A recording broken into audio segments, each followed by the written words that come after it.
8월 21일 목요일 스가랴서 14장 1절로 11절 그날의 주인이신 하나님입니다. 스가랴서의 마지막 장이죠. 드디어 여호와의 날, 곧 하나님께서 친히 개입하셔서 이 땅을 심판하시고 새로운 빛으로 또한 생명수로 영원한 왕권을 약속하십니다. 그때나 지금이나 혼란스러운 세상을 살아가는 우리에게 두려워하지 말고 오직 여호와 한 분 하나님만을 왕으로 모시고 하루하루 살아가라 하시는 것이죠. 먼저 1절로 2절을 읽겠습니다. 여호와의 날이 이르리라. 그날에 내 재물이 약탈되어 내 가운데서 나누이리라. 내가 이방 나라들을 모아 예루살렘과 싸우게 하리니 성읍이 함락되며 가옥이 약탈되며 부녀가 욕을 당하며 성읍 백성이 절반이나 사로잡혀 가려니와 남은 백성은 성읍에서 끊어지지 아니하리라. 1절의 여호와의 날은 심판의 날입니다. 우리가 소유하고 쌓아놓은 그 우리의 모든 것들이 그날에는 우리에게 아무런 도움을 줄 수 없다고 하십니다. 사람들이 가장 소중하게 여기는 물질이 모두 약탈당하고 나누어지는 모습을 하나님의 심판 앞에서 보게 될 것이다 라는 것이죠.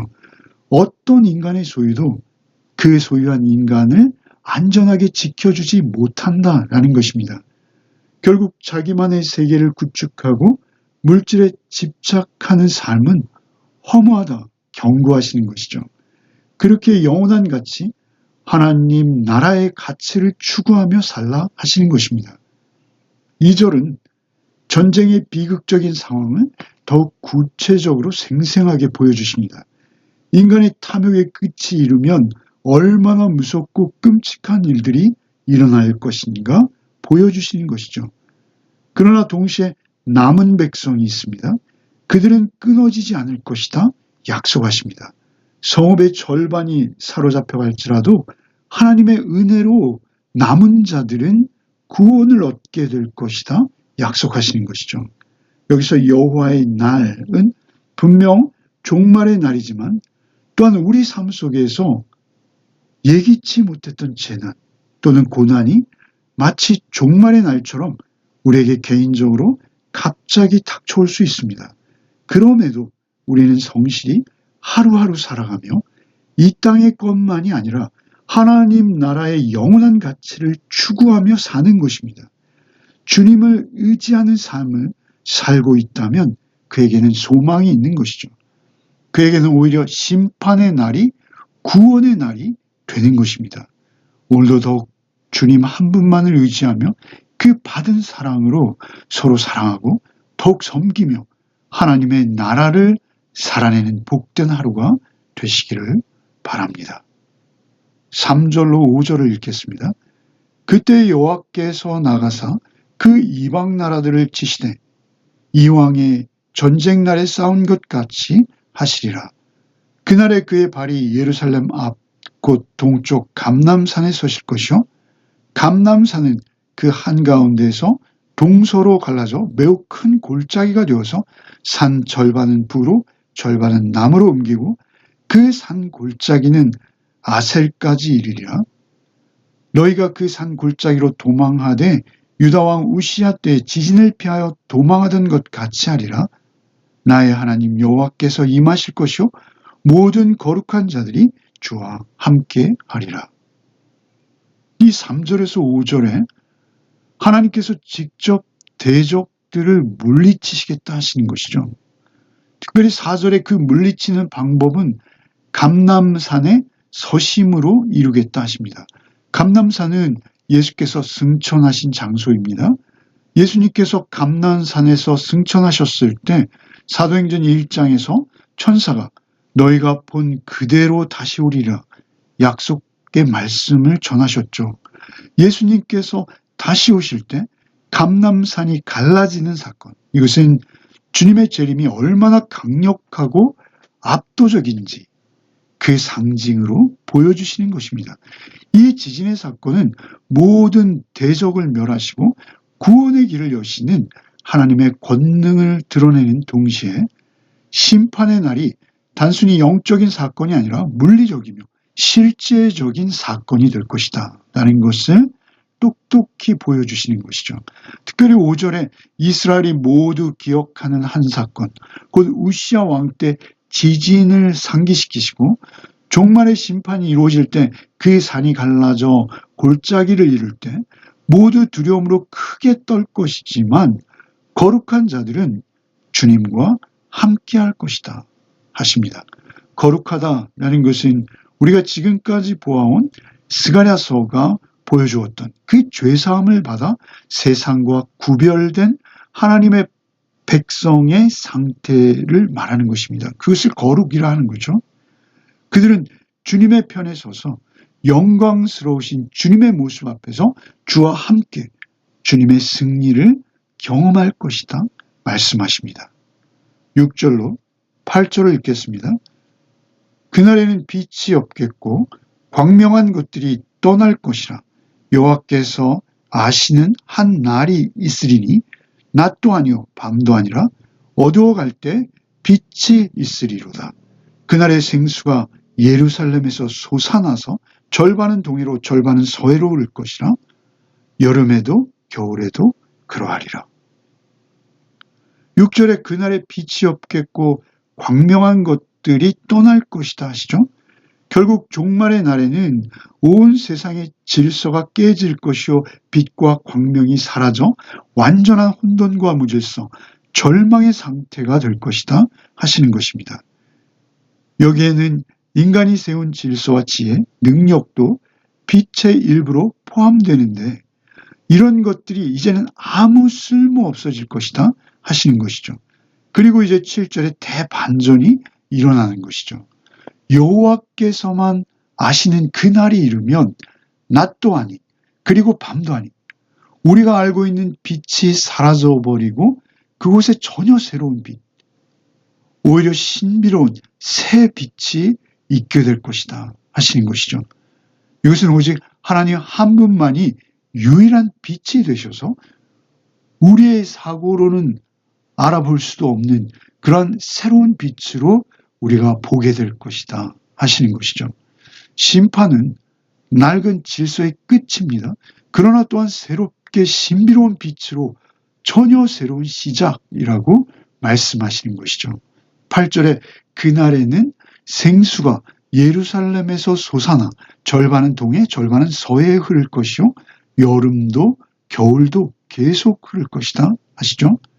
여기서 생수는 결국 하나님의 임재로 인한 새 생명입니다. 이 생수는 이전에 말씀드렸듯이 에스겔 47장의 성전으로부터 나오는 물이요. 또한 요한복음 7장 성전 대신 예수로부터 흘러나오는 생명수와 같은 것입니다. 하나님의 생명이 풍성하게 흐를 것이요. 그 솟아난 생명수는 양편으로 흘러 온 세상을 적시는데 한편은 죽음의 바다 사해로 흘러들고 또 한편은 지중해로 흘러 온 세상의 생명을 회복시킬 것이다 하시는 것이죠. 소금이 많이 녹아서 도저히 생명이 살 수 없는 곳 그 사해에도 하나님의 생명수가 흘러들면 오히려 생수의 강이 된다 하시는 것입니다. 하나님의 구원은 모든 죽음의 권세를 깨뜨리고 생명을 살리는 것입니다. 여름에도 겨울에도 그 생명수는 끊임없이 영원히 흐르겠다 하십니다.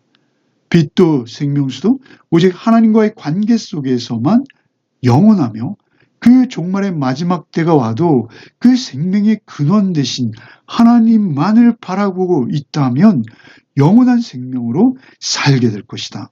약속하신 것입니다. 아니, 나아가서 성도와 교회는 바로 그 생명수 곧 생명 살리는 복음을 흘려보내는 존재로 사는 것이다 라고 하시는 것이죠. 9절로 11절을 읽겠습니다.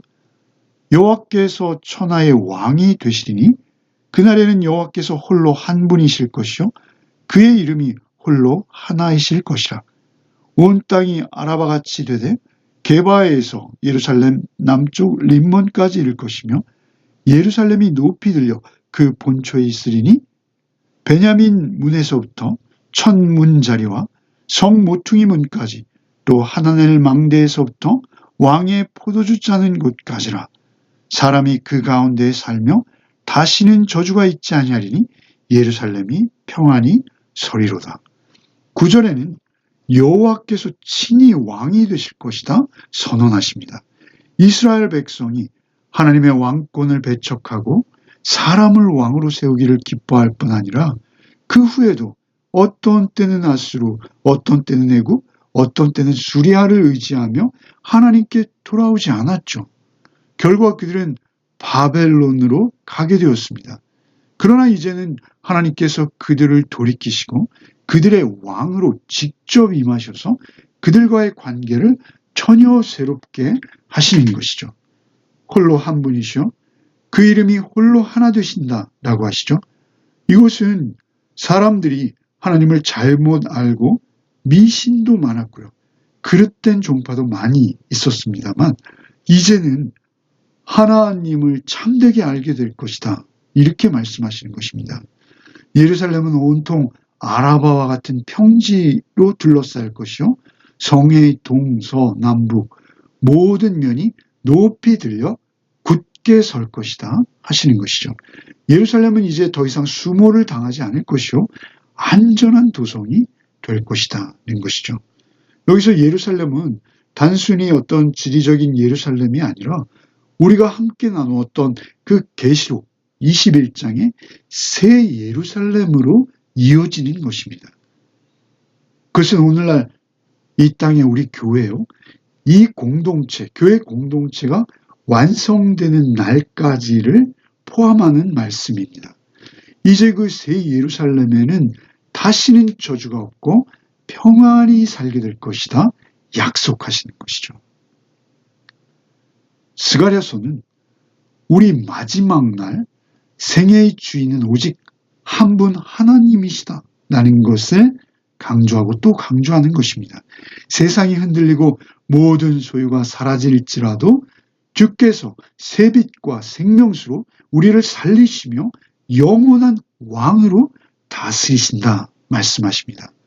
오늘도 하나님 나라의 영원한 가치를 붙잡고 주님의 생명수 흘려보내는 성도로 살아내는 하루가 되시기를 소원합니다. 기도하겠습니다.